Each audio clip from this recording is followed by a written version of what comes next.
అంశము ఏంటి అన్నప్పుడు, యోబు గారిని అపవాది టార్గెట్ చేశాడు. కొంచెం తగ్గిన యోబు గారిని అపవాది టార్గెట్ చేశాడు కదమ్మా. యోబు గారిని అపవాది టార్గెట్ చేశాడు కదా. ఇప్పుడు అపవాది గెలిచాడా, యోబు గారు గెలిచారా? అమ్మా ఆలోచించి చెప్పాలి.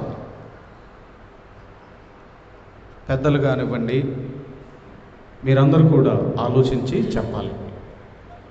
యోబు గారిని అపవాది టార్గెట్ చేశాడు. ముందు ఏ విషయంలో టార్గెట్ చేశాడు అన్నది మనకు తెలియాలి, అంతే కదండి. యోబు గారిని అపవాది ఏ విషయములో టార్గెట్ చేశాడో మనకు అర్థమైతే, ఆ టార్గెట్ చేసిన విషయంలో యోబు గారు గెలిచారా, ఓడిపోయారా అన్నది ఈరోజు మనం అందరం కూడా ఆలోచన చేయబోతున్నాము. మరి బైబిల్ గ్రంథంలో నుండి మనమందరం కూడా ఆలోచన చేయగలిగితే, బైబిల్ గ్రంథంలో మరి ఎన్నో సందర్భాలు మనము ఆలోచిస్తున్నాం. ఈ యోబు గ్రంథంలో మరి 42 అధ్యాయాలు మనకు కనపడతాయి. ఈ 42 అధ్యాయాల్లో ఏం జరిగిందో ఈరోజు కొన్ని రిఫరెన్స్లు ఎక్కువ వస్తాయండి. కొన్ని చదవడానికి మీరు త్వరగా చదవడానికి ప్రయత్నం చేయాలి అని నేను మనవి చేసుకుంటూ, ముందుగా యోబు గ్రంథము మొదటి అధ్యాయము 21వ వచనాన్ని మనం అందరము చదువుకుందాము. మొదటి అధ్యాయము 21వ వచనము.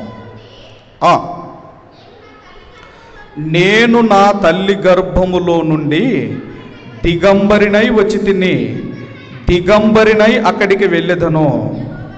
యెహోవా ఇచ్చెను, యెహోవా తీసుకొని పోయెను. యెహోవా నామమునకు స్తుతి కలుగును గాక. ఈ సంగతులలో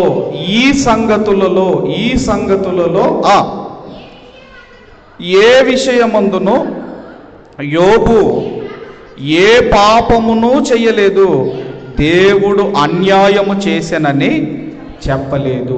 ఈ విషయములో అంటే ఏ విషయాల్లో అంటేనండి, ఆయన ఆస్తి అంతా కోల్పోయాడు. యోబు గారు ఆస్తిని కోల్పోయాడు. 10 మంది పిల్లలు చనిపోయారు. అప్పుడు అంటున్నాడు, యెహోవా ఇచ్చెను, యెహోవా తీసుకొని పోయెను, యెహోవా నామమునకు స్తుతి కలుగును గాక. శ్రమలలో స్తుతించిన భక్తుడు యోబు గారు. ఇదే మాట అలెగ్జాండర్ కూడా చెప్పాడు. ఏమన్నాడు? నేను ఖాళీ చేతులతో ఈ భూమి మీదకి వచ్చాను, ఖాళీ చేతులతో నేను వెళ్ళిపోతున్నాను. అయితే ఈ విషయాల్లో, ఈ ఆస్తిని కోల్పోయిన 10 మంది పిల్లలు మరణించిన యోబు గారు ఈ విషయములలో దేవుడు అన్యాయము చేసెనని చెప్పలేదు. అంటే ఒక పరీక్షలో యోబు గారు ఏమయ్యారు? పాస్ అయ్యారు. ఒక పరీక్షలో యోబు గారు పాస్ అయ్యారు. ఎందుకంటేనండి, ఉద్యోగం రావాలి అంటే ఒకే ఎగ్జామ్ ఉండదండి. ఇప్పుడు పోలీస్ ఉద్యోగం ఉన్నదనుకోండి, ముందు ఏముంటాయండి? రన్నింగ్ ఉంటుందా, ఈ షార్ట్ పుట్ ఉంటుందా, ఆ తర్వాత ఇంకా ఏవేవో ఆ జంపులు, లాంగ్ జంపులు ఉంటాయా, ఆ తర్వాత మెడికల్ టెస్ట్ ఉంటుందా, ఆ తర్వాత రిటర్న్ టెస్ట్ ఉంటుందా, ఇట్లా ఇవన్నీ మీరు పాస్ అయిన తర్వాతనే అప్పుడు ఉద్యోగం అనేది వస్తుంది అన్నది ఎంత నిజమో, ఇప్పుడు యోబు గారు ఒక విషయంలో పాస్ అయ్యాడు. ఒక ఎగ్జామ్లో ఆయన ఏమయ్యాడు? సక్సెస్ అయ్యాడు. ఈ విషయంలో ఆయన దేవుడు ఏమన్నాడండి? అన్యాయము చేశానని చెప్పలేదు. అంటే ఈ విషయంలో యోబు గారు పాస్ అయ్యాడు. ఏ విషయంలో?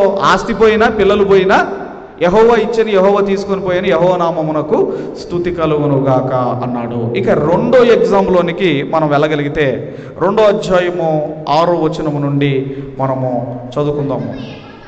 అందుకు యెహోవా, అతడు నీ వశమునున్నాడు, అతని ప్రాణమును నీవు ముట్టవద్దు అని సెలవిచ్చాను.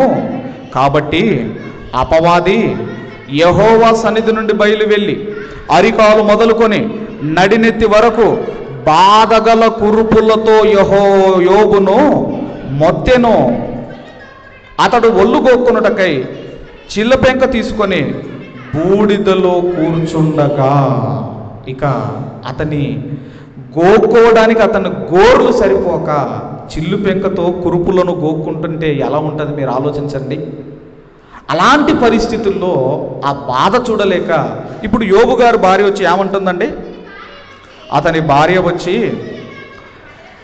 ఇంకనూ యథార్థతను వదలక ఉందువా, దేవుణ్ణి దూషించి మరణము కమ్మనెను. దేవుణ్ణి దూషించి మరణము కమ్మనెను. ఇక్కడ అసలు అపవాది ఏ విషయంలో యోబు గారిని టార్గెట్ చేశాడు? ఎవరు చెప్పలేదు నాకు ఆన్సర్.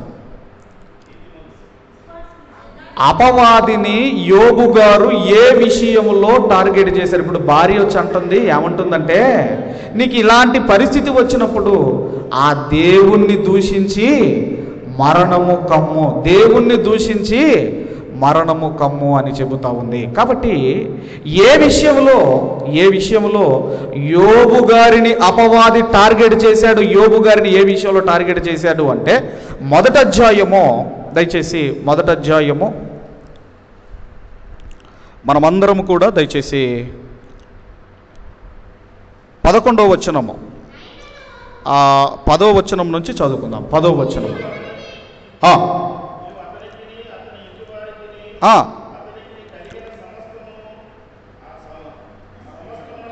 చుట్టూ కంచె వేసితివి కదా, నీవు అతని చేతి పనిని దీవించుట చేత అతని ఆస్తి దేశములో బహుగా విస్తరించి ఉన్నది.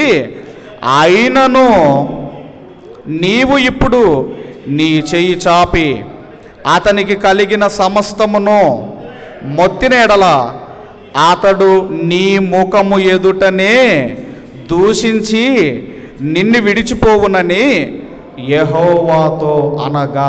అపవాది టార్గెట్ ఏంటంటేనండి యోబు గారి మీద, అపవాది టార్గెట్ ఏంటంటే యోబు గారు దేవుణ్ణి దూషించాలి. ఈ టార్గెట్ పెట్టుకున్నాడండి అపవాది. ఏ టార్గెట్ పెట్టుకున్నాడు? దేవుణ్ణి దూషించాలి, దేవుణ్ణి దూషించాలి. ఇప్పుడు ఫస్ట్ ఎగ్జామ్లో పాస్ అయ్యాడా? 10 మంది పిల్లలు చనిపోయి ఆస్తి అంతా కోల్పోతే ఏమన్నాడండి? దేవుడు నాకు అన్యాయం చేయలేదు అన్నాడు. ఇప్పుడు భార్య వచ్చి దేవుణ్ణి దూషించు అపవాది టార్గెటే ఇప్పుడు మరలా భార్య రూపంలో మాట్లాడుతుంది. ఇదిగో ఇలాంటి పరిస్థితుల్లో దేవుణ్ణి దూషించి మరణము కమ్ము అని చెబుతున్నప్పుడు ఇప్పుడు యోబు గారు ఏమన్నారు? 10వ వచనం, 2వ అధ్యాయం 10వ వచనంలో, అందుకతడు మూర్ఖురాలు మాట్లాడినట్లు నీవు మాట్లాడుచున్నావు, మనము దేవుని వలన మేలు అనుభవించుదుమా, కీడు మనము అనుభవింప తగదా అనేను. అంటే 2వ ఎగ్జాములో కూడా యోబు గారు, అమ్మ వినండి, జాగ్రత్తగా వినండి, మీరు జాగ్రత్తగా వింటేనే మీకు అర్థమవుతుంది. ఇప్పుడు 2వ ఎగ్జామ్లో యోబు గారు ఏమయ్యారమ్మా? పాస్ అయ్యారు. 2 ఎగ్జాములు ఆయన సక్సెస్ అయ్యాడు. ఈ 2 అధ్యాయాలు చదువుకొని యోబు గారు ఇదిగోనండి ఆయన గెలిచాడు, ఆయన సక్సెస్ అయ్యాడు, ఆయన ఓడిపోలేదు అని చాలామంది మాట్లాడుతూ ఉంటారు. కానీ 3వ అధ్యాయము నుండి 40వ అధ్యాయం వరకు ఏదో జరిగింది. ఎందుకంటేనండి అపవాది ఎలాంటి వాడంటే, ఒకసారి వాడు టార్గెట్ చేశాడా వాడు అనుకున్నది సాధించేంత వరకు వాడు నిద్రపోడు. అది అపవాది టార్గెట్. అది మీతో ఏదైనా చేయించాలనుకుంటాడా, అది చేయించేంత వరదాకా వాడు ఊరుకోడు. అలా ఉంటుందండి వాడి టార్గెట్. మరి ఇప్పుడు యోబు గారి మీద టార్గెట్ ఏంటంటే దేవుణ్ణి దూషించాలి. మరి ఇప్పుడు యోబు గారు దేవుణ్ణి దూషించాడా అన్నది మనకు తెలియాలి. అది తెలియాలి అంటే ఇప్పుడు అందరం కూడా యోబు గ్రంథం 42వ అధ్యాయము, యోబు గ్రంథము 42వ అధ్యాయము దయచేసి 3వ వచనాన్ని మనమందరము కూడా చదువుకుందాం. జ్ఞానము లేని మాటల చేత ఆలోచనను నిరర్ధకము చేయు వీడెవడు, అలాగున వివేచన లేని వాడనైన నేను ఏమియు ఎరుగక నా బుద్ధికి మించిన సంగతులను గూర్చి మాటలాడి తిని అంటున్నాడు. అయ్యా దేవా, నేను వివేచన కోల్పోయాను, పొరపాటున నా బుద్ధికి మించిన సంగతులు నేను మాట్లాడాను అని యోబు గారు మాట్లాడుతున్నారు. మనం 2 అధ్యాయాలే చదువుకుంటాం. ఈ 2 అధ్యాయాల్లో యోబు గారు దేవుని గెలిపించాడు ఏం అనలేదు అని మనం చదువుకుంటాం. కానీ అపవాది టార్గెట్ చేశాడు, దేవుణ్ణి దూషించాలి అని. ఇక్కడ అంటున్నాడు, ఏమంటున్నాడు అంటే, వివేచన లేనివాడై నేను ఏమియూ నెరగక నా బుద్ధికి మించిన సంగతులను గూర్చి నేను మాటలాడి తిని అయ్యా పొరపాటున నాకు వివేచన కోల్పోయాను. ఆ విషయంలో నేను మాట్లాడినప్పుడు ఆ విషయంలో నేను వివేచన కోల్పోయి పొరపాటున నా బుద్ధికి మించిన సంగతులు నేను మాట్లాడాను అని యోబు గారు మాట్లాడుతున్నాడు. ఇంతకీ ఆయన ఏం మాట్లాడాడు? యోబు గారు ఆయన ఏం మాట్లాడారో మనము చూడగలిగితేనండి, ఇక ఒక్కొక్కటి చాలా జాగ్రత్తగా త్వరగా మీరు చదవగలిగితే, యోబు గ్రంథము 7వ అధ్యాయము 19వ వచనము, యోబు గ్రంథము 7వ అధ్యాయము 19వ వచనం. ఎంతకాలము నీవు నన్ను చూచుట మానకుందువు, నేను గుటక వేయు వరకు నన్ను విడిచిపెట్టవా? యోబు గారు అంటున్నారు, గుటక అంటే ఏంటంటే నేను చచ్చేదాకా వదిలిపెట్టవా? ఎవరంటున్నారు? అమ్మ చెప్పాలి, ఎవరంటున్నారు? వినండి, బాగా వినండి, జాగ్రత్తగా వినండి, మనసు పెట్టి వినండి. యోబు గారు అంటున్నారు, ఇదిగో నేను చచ్చేదాకా నన్ను విడిచిపెట్టవా? అదే అంటున్నారు. గుటక ఆ 19వ వచనంలో ఏమన్నాడంటే, గుటక వేయి వరకు నన్ను విడిచిపెట్టవా, నేను చచ్చేదాకా వదలవా అని ఎవరిని అంటున్నాడు? దేవుణ్ణి అంటున్నాడు. 9వ అధ్యాయం 17వ వచనము, 9వ అధ్యాయం 17వ వచనము. ఆయన ఆలకింపక పెనుగాలి చేత నన్ను నలగొట్టుచున్నాడు, నిర్నిమిత్తముగా నా గాయములను విస్తరింపజేయుచున్నాడు. నిర్నిమిత్తముగా అంటే ఏ కారణము లేకుండా నాకు గాయాలు కలగజేశాడు అని యోబు గారు దేవుణ్ణి అంటున్నాడు. యోబు గారు ఏ కారణము లేకుండా నాకు గాయం చేశాడు అని యోబు గారు దేవుణ్ణి అంటున్నాడు. 10వ అధ్యాయం 13వ వచనము, 10వ అధ్యాయము 10వ అధ్యాయం 13వ వచనములో, అయినను నా లోపములను గూర్చి నీవు నీ హృదయములో ఆలోచించితివి, ఈ అభిప్రాయము నీకున్నదని నేనెరుగుదును. ఆయన అంటున్నాడు, నువ్వు లోపములు వెతుకుతావు, ఆ మనసు నీకుంది, ఆ బుద్ధి నీకుంది అని ఎవరిని అంటున్నాడండి? దేవుణ్ణి అంటున్నాడు. ఇదిగో నువ్వు లోపల ఎతికేవాడు, నీ బుద్ధి అలాంటిది, నీ మనస్సు అలాంటిదని దేవుణ్ణి అంటున్నాడండి. నువ్వు లోపాలు ఎతుకుతావు. ఒకవేళ దేవుడే లోపాలు వెతికితే ఎంతమంది పరిశుద్ధులుగా కనపడతారు మీరు ఆలోచించండి. కానీ ఆయన అంటున్నాడు, లోపాలు వెతికే ఆ బుద్ధి, ఆ మనసు నీకున్నది అని దేవుణ్ణి అంటున్నాడు. ఇంకా మీరు చూడగలిగితే 12వ అధ్యాయం 6వ వచనము, యోబు గ్రంథం 12వ అధ్యాయం 6వ వచనము, దోపిడి గాండ్ల కాపురములు వర్ధిల్లును, దేవునికి కోపము పుట్టించువారు నిర్భయముగా నుందురు, వారు తమ బాహుబలమే తమకు దేవుడు అనుకొందురు. ఇదిగో దోపిడిగాళ్ళు దేవునికి కోపం పుట్టించే వాళ్ళేమో హాయిగా ఉన్నారు, నేనేమో ఇలా శ్రమలు పడుతున్నాను, నేనేమో ఇలా బాధలు వాళ్ళ బతికే బాగుంది, ఆయనకి ఇదే బాగుంది అని దేవుణ్ణి అంటున్నాడు యోబు గారు. మరొక మాట కూడా 13వ అధ్యాయం 3వ వచనం, యోబు గ్రంథం 13వ అధ్యాయం 3వ వచనం,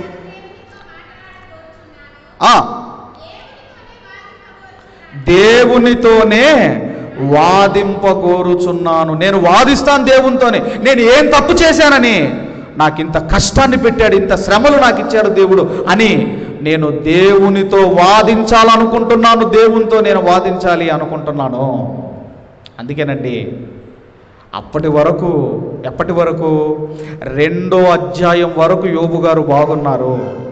ఆ తర్వాత ఎప్పుడైతే ఈ ఫ్రెండ్స్ వచ్చారో, ఈ ఫ్రెండ్స్ వచ్చిన తర్వాత ఎప్పుడైతే ఈ ఫ్రెండ్స్ అనే మాటలకి ఈయన ఏమైపోయాడంటే, ఈయన ఫ్రస్ట్రేషన్లోనికి వెళ్ళిపోయారు, రెచ్చగొట్టారు వాళ్ళు వచ్చి. అప్పటి వరకు బాగున్న వ్యక్తి ఎప్పుడైతే ఫ్రెండ్స్ వచ్చారో యోబు గారి నోటి నుండి ఎలాంటి మాటలు వస్తున్నాయో చూడండి, ఎలాంటి మాటలు వస్తున్నాయో చూడండి.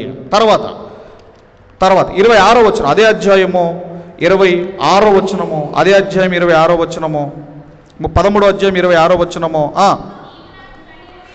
నీవు నాకు కఠినమైన శిక్ష విధించి ఉన్నావు, నా బాల్యకాలపు పాపములను నాకు స్వాస్థ్యముగా నీవు విధించి ఉన్నావు. నేను ఎప్పుడో నా చిన్నప్పుడు నా బాల్యములో నేను చేసిన పాపాలను జ్ఞాపకము చేసుకొని ఇదిగో ఈ విధముగా నన్ను శ్రమ పెడుతున్నావు, నీవు శ్రమ పెడుతున్నావని దేవుణ్ణి అంటున్నాడు. యోబు గారు దేవుణ్ణి అంటున్నాడు. 14వ అధ్యాయము 4వ వచనము, 14వ అధ్యాయము 4వ వచనం. పాప సహితునిలో నుండి పాపరహితుడు పుట్టగలిగిన ఎడల ఎంత మేలు, అలాగున ఎవ్వడును పుట్టనేరడు. అవును కదండి. మరి ఇప్పుడు పాపాత్ములో నుండి పాపాత్ముడే వస్తాడు, పాపము లేని వాడిలో నుండి పాపము లేనివాడే వస్తాడు. కానీ ఆయన అంటున్నాడు, ఇదిగో పాపాత్ములలో నుండి పాపము లేనివాడు వస్తే ఎంత బాగుండు, ఎంత బాగుండు. తర్వాత 17వ వచనం కూడా మీరు చూడగలిగితే 17వ అదే అధ్యాయం 17వ వచనము. నా అతిక్రమము సంచిలో ముద్రింపబడి ఉన్నది, నేను చేసిన దోషములను భద్రముగా ఉంచి ఉన్నావు. నువ్వు ఏం చేసావంటే, నేను ఏవైతే తప్పిదాలు చేశానో వాటన్నిటిని నువ్వు భద్రముగా దాచిపెట్టి నన్ను ఈ విధముగా నీవు శ్రమ పెడుతున్నావు అని దేవుణ్ణి అంటున్నాడు యోబు గారు. ఇన్ని మాటలు అంటున్నాడండి దేవుణ్ణి. ఇంకా మీరు చూడగలిగితే 16వ అధ్యాయం 9వ వచనాన్ని కూడా మీరు చూడగలిగితే, అదే యోబు గ్రంథం 16వ అధ్యాయం 9వ వచనం చదవమ్మా. నన్ను చీల్చెను, నా మీద దేవుడటండి యోబు గారి మీద పడి చీల్చాడట, ఆయన మీద పడి పనులు కొరుకుతున్నాడట దేవుడు.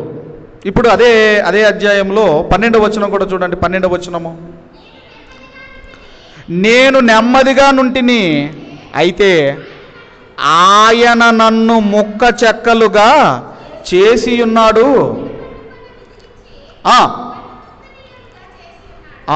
ఇదిగో నేను నెమ్మదిగా బతికేవాడిని, నా లైఫ్ను ముక్కలు చెక్కలుగా చేసింది ఎవరు అంటే దేవుడు నా లైఫ్ను ఇలా చేశాడు అని ఆయన మాట్లాడుతున్నాడు. అలాగే 21వ అధ్యాయము 13వ వచనము నుంచి 16వ వచనం వరకు చదవగలిగితే, వారు అంటేనండి 7వ వచనంలో అన్నాడు, భక్తిహీనుల గురించి చెప్పుకుంటూ వస్తున్నాడు. వారు శ్రేయస్సు కలిగి తమ దినములు గడుపుదురు.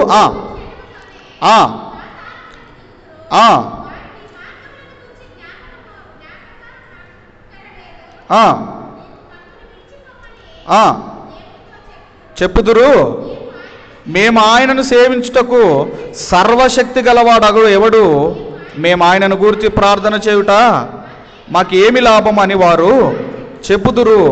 వారి క్షేమం వారి చేతిలో లేదు, భక్తిహీనుల యోచన నాకు దూరముగా ఉండునుగాక. ఇక్కడ ఏమంటున్నాడు అంటేనండి, భక్తిహీనులేమో క్షేమముగా హ్యాపీగా ఉన్నారు, నేనేమో బాధలు పడుతున్నాను, నేనేమో బాధ అనుభవిస్తున్నాను.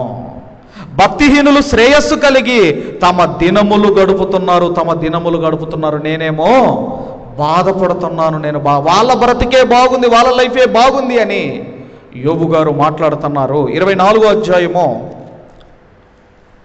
12వ వచనము, యోబు గ్రంథం 24వ అధ్యాయము 12వ వచనము.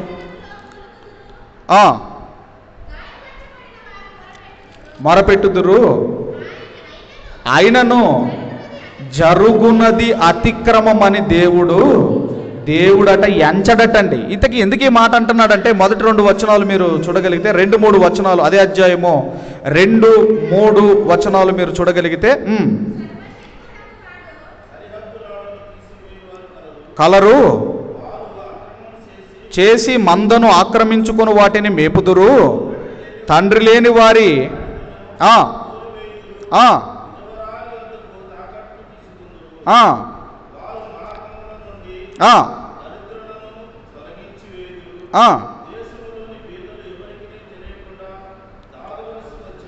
చాలండి. ఇక్కడ ఏమంటున్నాడు అంటే, అక్రమము జరుగుతుంటే దేవుడట అదట అక్రమముగా ఎంచడు, అక్రమముగా ఎంచడు అని యోబు గారు మాట్లాడుతున్నారు. యోబు గారు మాట్లాడుతున్నారు. ఇవన్నీ కూడా ఇప్పుడు నేను చెప్పే మాటలన్నీ కూడా యోబు గారు మాట్లాడుతున్న మాటలు, యోబు గారు మాట్లాడుతున్న మాటలు. మరికొన్ని కూడా మీరు చూడగలిగితే 27వ అధ్యాయము 5-6 వచనాలు మీరు చూడగలిగితే 27వ అధ్యాయము 5-6 చదువు. మీరు చెప్పినది న్యాయమని నేనేమాత్రమును ఒప్పుకొనను,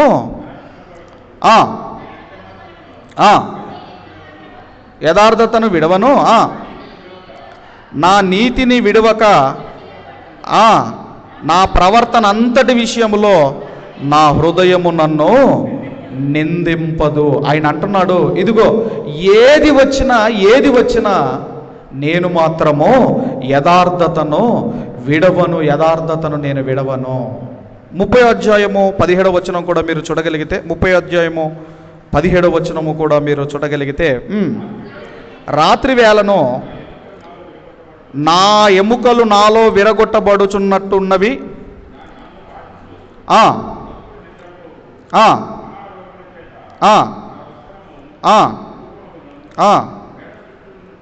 చాలు సార్. అది అలాగే 25వ వచనం అదే అధ్యాయంలో 25వ వచనము, బాధలోనున్న వారి నిమిత్తము నేను ఏడవలేదా, దరిద్రుల నిమిత్తము నేను దుఃఖింపలేదా.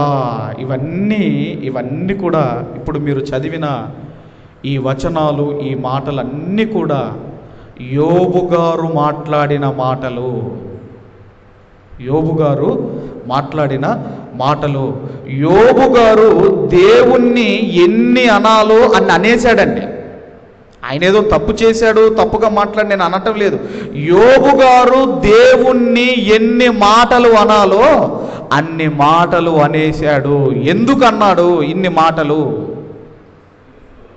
ఎందుకన్నాడండి ఇన్ని మాటలు? భక్తిహీనులు బాగున్నారు, ఇదిగో నేను చచ్చేదాకా నన్ను వదలవా, నేను శ్రమ పడుతుంటే నీకు బాగా ఉందా, ఇలాంటి మాటలన్నీ కూడా యోబు గారు ఎందుకు మాట్లాడారు అంటే, అపవాది టార్గెట్ చేశాడు. ఏమని టార్గెట్ చేశాడు?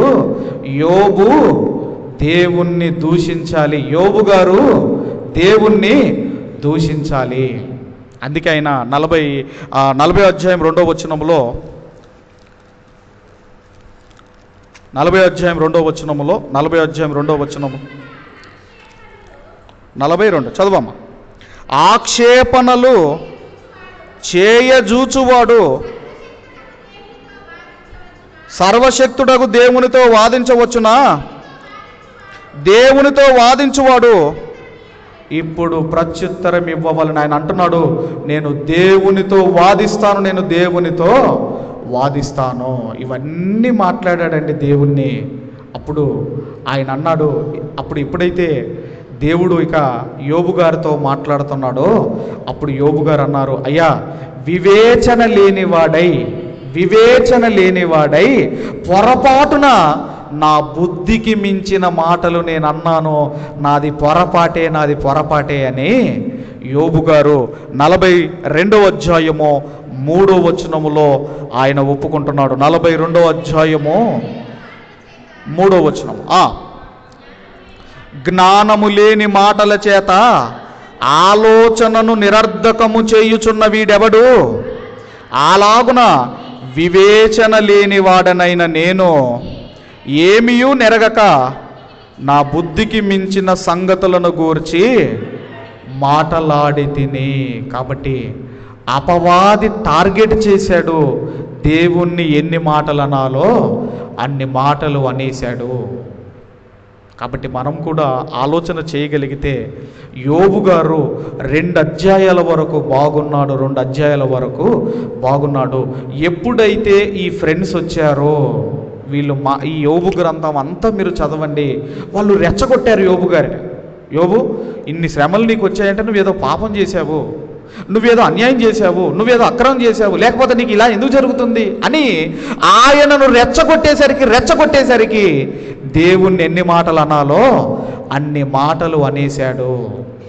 అందుకేనండి మన సహవాసం బాగుండాలి, మన ఫ్రెండ్షిప్ అనేది బాగుండాలి. భక్తిగా ఉన్న నీవు అసలు చర్చికే రానోడితో నువ్వు ఫ్రెండ్షిప్ చేసావనుకోండి, నీకు నెమ్మదిగా అలవాటు అయిపోయింది. నీకు అసలు చర్చికే రాని వాళ్ళతో, భక్తి లేని వాళ్ళతో మీరు సహవాసం చేశారనుకోండి, మీరు కూడా నెమ్మదిగా ఇదిగోనండి వాళ్ళలాగా మనం తయారవుతాం. అందుకే దుష్ట సాంగత్యము మంచి నడవడిని చెరుపును. 2 అధ్యాయాల వరకు అసలు ఎందులో కూడా ఆయన తప్పు చేయలేదే, దేవుడు నాకు అన్యాయం చేశానని చెప్పలేదే, మూర్ఖురాలు మాట్లాడినట్లు ఎందుకు మాట్లాడుతున్నావు అన్నాడే. అలాంటి యోబు గారు 3వ అధ్యాయము నుంచి 41వ అధ్యాయం వరకు ఎందుకు అలా మాట్లాడాడు అంటే, స్నేహితులు వచ్చి ఆయన మైండ్ను పాడు చేశారు. ఎవరైనా ఒక మాట అన్నారు అనుకో, అప్పటి వరకు పీస్ ఆఫ్ మైండ్తో ఉన్న మన మైండ్ అంతా డిస్టర్బ్ అయిపోయి భార్య మీద అడగటం, పిల్లల మీద అడగటం, ఇదంతా కూడా ఎందుకు అరుస్తామంటే మిమ్మల్ని ఎవరో ఒక మాట అన్నారు. కాబట్టి ఇక్కడ కూడా మనం చూడగలిగితే ఫ్రెండ్స్ వచ్చి ఆయన మైండ్ పాడు చేసేసరికి ఆయన అంటున్నాడు, అయ్యా వివేచన లేని వాడై పొరపాటున నా బుద్ధికి మించిన మాటలు నేను మాట్లాడాను, నాది పొరపాటే. అందుకే మీరు చూడగలిగితే ఒక అబ్రహాము గారు నా స్నేహితుడు అన్నాడు, కానీ అబ్రహామును బట్టి నేను ఆనందిస్తున్నానని దేవుడు చెప్పలేదు. మోషే నా ఇల్లంతటిలో నమ్మకమైన వాడు, సాత్వికుడు అని చెప్పాడు, కానీ మోషేను బట్టి నేను ఆనందిస్తున్నాను అనలేదు. దావీదు గారు ఆయన నా ఇష్టానుసారుడైన మనుషుడు, నా ఉద్దేశములన్నీ నెరవేర్చిన వాడు అన్నాడు, కానీ ఆయనను బట్టి నేను ఆనందిస్తున్నాను అని చెప్పలేదు. యోబు గారు యథార్థవర్తనుడు, న్యాయవంతుడు, భూమి మీద అలాంటి వాడు లేడు అని అన్నాడు, కానీ యోబును బట్టి నేను ఆనందిస్తున్నాను అని దేవుడు చెప్పలేదు. దేవుణ్ణి ఆనంద పెట్టిన ఒకే ఒక వ్యక్తి, వన్ అండ్ ఓన్లీ మన రక్షకుడైన యేసుక్రీస్తు వారు. ఇదిగో ఈయనే నా ప్రియ కుమారుడు, ఈయన యందు నేను ఆనందించుచున్నాను. అందుకే అపవాది టార్గెట్ చేసిందా అది విడిచిపెట్టదు. టార్గెట్ పూర్తయ్యేంత వరకు అది విడిచిపెట్టదండి. మనం అనుకుంటున్నాము తలకాయ కింద బైబిల్ పెట్టుకుని హాయిగా పడుకుంటున్నాను, అపవాది బైబిల్ చూసి అటే పరిగెత్తుతాడని మనం అనుకుంటున్నాం. అపవాదిని యేసు నామములో పొమ్ అనగానే అది పరిగెత్తిపోయి, అంత చిన్నది కాదండి దయ్యం అది.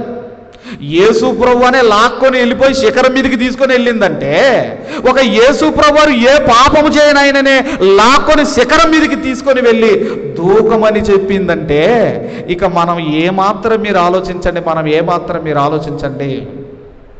కాబట్టి అంత చిన్నది కాదండి దయ్యము. దాన్ని టార్గెట్ చేసిందా, అది ఏదైతే అనుకున్నదో, ఇప్పుడు దేవుణ్ణి ఎన్ని మాటలు అనాలో యోబు గారు అన్ని మాటలు అన్నాడు. ఆయన నిన్ను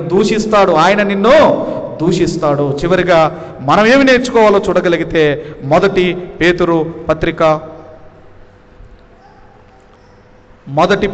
పత్రిక దయచేసి మొదటి పేతురు పత్రిక మొదటి అధ్యాయము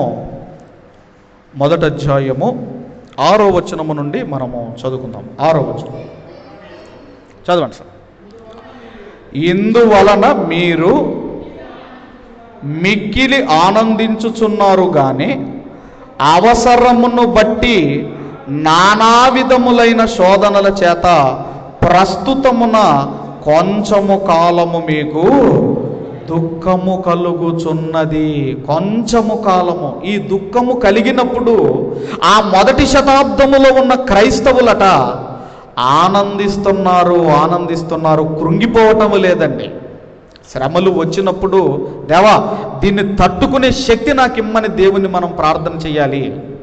దేవా ఈ శోధన జయించే శక్తి నాకు ఇమ్మని మనము ప్రార్థన చేయాలి. కాబట్టి ప్రస్తుతము కొంచెము కాలము మీకు దుఃఖములు వస్తున్నాయి. ఎందుకంటే అపవాది సింహాసనము, అపవాది కాపురం ఉన్న చోట నీవు బ్రతుకుతున్నావు. అపవాది సంచరించే చోటున మనం బ్రతుకుతున్నాం.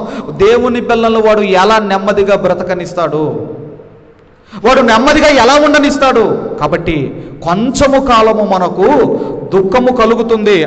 తర్వాత 7వ వచనము, నశించిపోవు సువర్ణము అగ్ని పరీక్ష వలన శుద్ధి చేయబడుచున్నది కదా అంటున్నాడు. ఇప్పుడు బంగారాన్ని వేడి చేస్తారండి. క్వాజ్ అనే ఆ ముడి పదార్థంలో నుంచి ఏం చేస్తారంటే వేడి చేసి బంగారాన్ని సపరేట్ చేస్తారు. ఇప్పుడు బంగారాన్ని ఎప్పుడైతే వేడి చేస్తారో స్వచ్ఛమైన బంగారం అనేది బయటికి వస్తుందండి. స్వచ్ఛమైన బంగారము, దానిలో ఉన్న మలినాలు ఏమైనా ఉంటే అవి తీసేసి స్వచ్ఛమైన బంగారాన్ని బయటికి తీస్తారు. ఎలాగంటే అది వేడి చేయటం వల్ల. తర్వాత